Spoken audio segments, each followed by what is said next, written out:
Red Uncle, known also as Sister Hong, was not remembered first as a con artist who trapped over 1,600 victims, but as the bizarre red-clad figure whose crimes were buried under internet laughter, transforming one of China's darkest fraud cases into one of its most unforgettable memes. The figure who would later be called both Red Uncle and Sister Hong first appeared in the bustling markets of a southern Chinese city during the early 2000s. At first glance, nothing seemed unusual. Street performers, healers, and fortune tellers were common in these areas, and many people passed by without paying attention. Yet those who stopped noticed something different about this person in bright red clothes. The voice was smooth, the manner confident, and the words carefully chosen to spark both curiosity and trust. It was not long before small groups began to gather, listening closely as promises of luck, health, and prosperity were offered to anyone willing to give a little in return. A coin here, a banknote there, and the performance would end with thanks and blessings.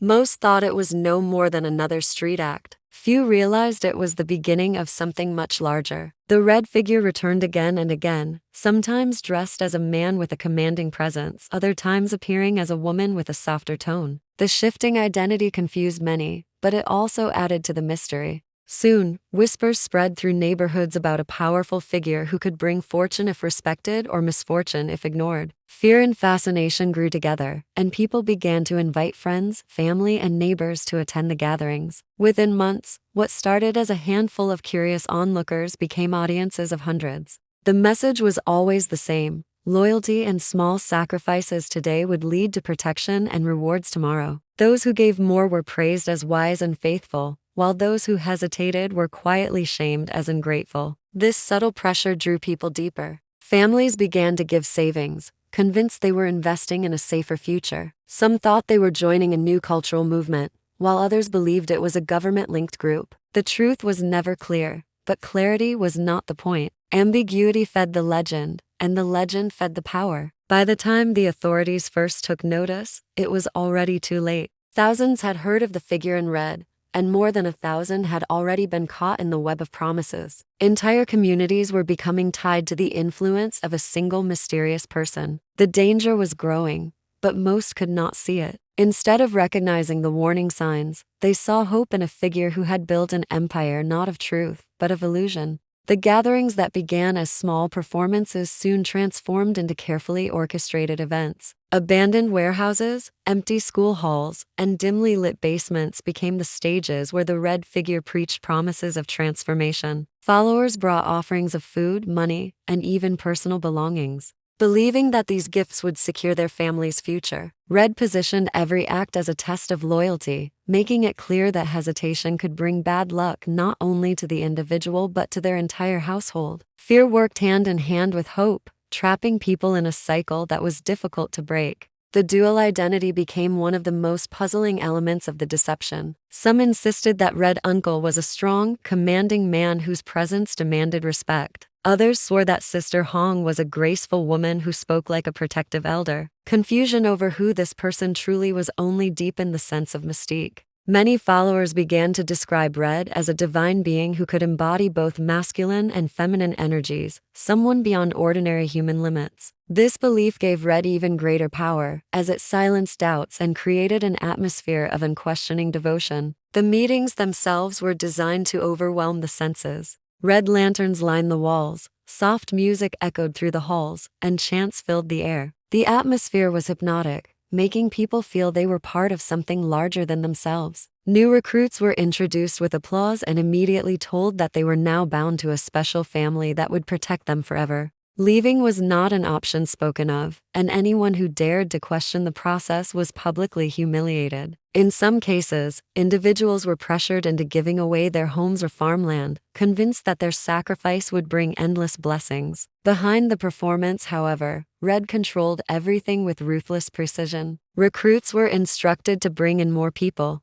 and each new follower brought additional wealth. The money flowed into hidden accounts and was laundered through fake charities and small businesses. Villages began to revolve around the group, and traditional community leaders lost influence. What appeared to be a harmless movement was actually spreading like wildfire, consuming not only money, but also trust, dignity, and personal freedom.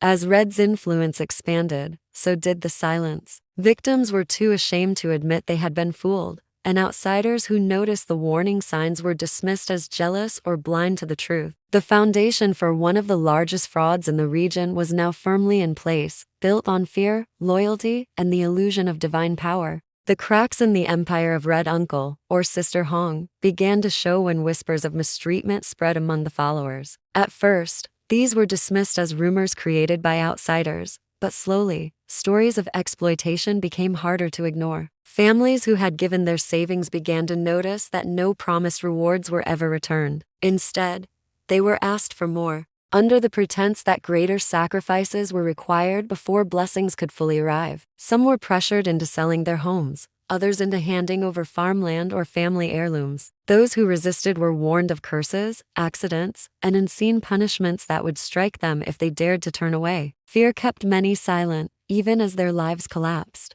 Beyond financial ruin, other forms of control began to surface. Followers were asked to work long hours, setting up stages, preparing food, or guarding entrances during events. They were told this labor was holy service, but in truth it was exploitation that left them exhausted and indebted. Some reported being locked inside buildings for days, told they were undergoing purification. Others endured strange rituals where they had to kneel for hours or chant until they lost their voices, all to prove their loyalty. What outsiders would call abuse, followers were made to believe was a sacred path. By now, more than 1,600 individuals were trapped in the web. The numbers alone made the case extraordinary. But what shocked investigators later was how many victims defended Red even as they suffered. Fear, loyalty, and shame combined into powerful chains that kept people bound. Families turned against relatives who questioned Red's authority, and children were taught that leaving the group meant betrayal. Communities fractured under the weight of this manipulation,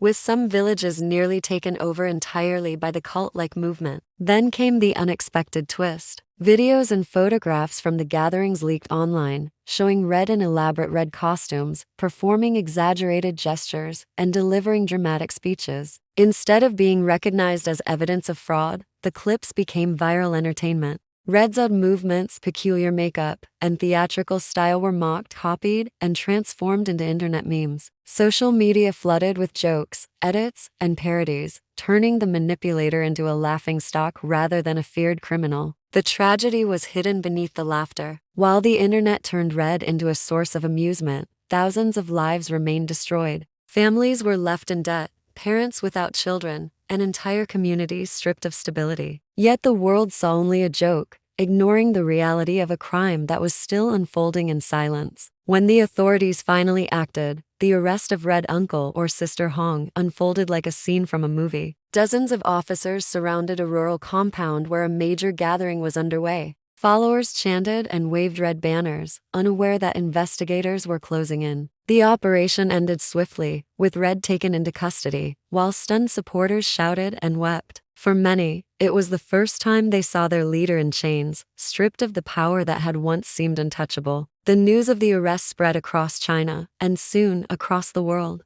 It was expected to be the beginning of justice for more than 1,600 victims. But the trial that followed did not unfold in the way victims had hoped. Courtrooms became stages of their own, filled with photographers and journalists eager to capture every moment of the unusual figure in bright red attire. Instead of appearing as a dangerous manipulator, Red became a spectacle. Images of dramatic hand gestures, odd facial expressions, and theatrical speeches during hearings quickly escaped the courtroom and flooded the internet. What was meant to be evidence of guilt became raw material for memes. The public shared the clips not with outrage but with humor, creating parodies, jokes, and exaggerated edits that spread even faster than the crimes had. Victims tried to speak out, recounting the sacrifices they had made, the savings they had lost, and the rituals they had endured. Yet their testimonies were overshadowed by the circus of online attention. News programs devoted more airtime to the funniest clips of Red's trial than to the voices of those who had suffered.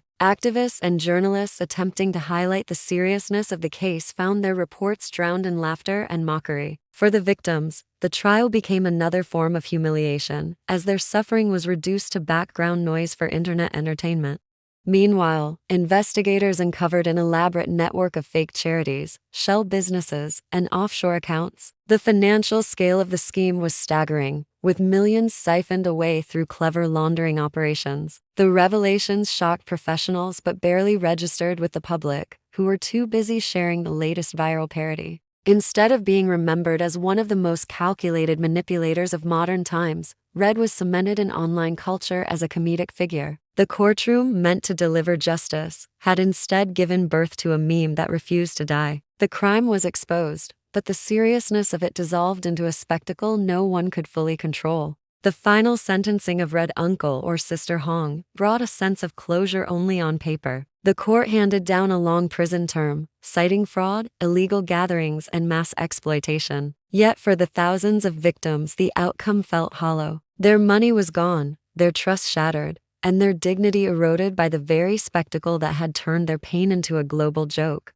Families who had once believed they were joining something sacred were left with nothing but debt and shame. Many never admitted publicly that they had been part of the scheme, fearing ridicule more than sympathy. The social stigma was as heavy as the financial loss, leaving scars that could not be erased by any verdict. Online, the story took a very different path. The moment Red disappeared behind prison walls, the internet claimed the figure as its own. Clips from gatherings, court hearings, and bizarre speeches were recycled endlessly, edited into parodies and jokes that circulated far beyond China's borders. Teenagers who had never heard of the original crimes laughed at silly videos, while meme pages used Red's exaggerated expressions as punchlines for unrelated jokes. The criminal who once commanded fear and obedience was reborn as a cultural symbol of absurdity. Instead of being remembered for manipulation and cruelty, Red became shorthand for internet comedy. This digital afterlife created an unsettling contradiction. On one side were the victims, still struggling to rebuild lives torn apart by deception. On the other side was an endless flood of memes that erased the seriousness of their suffering. Attempts to educate the public about the true scale of the crime were drowned by laughter.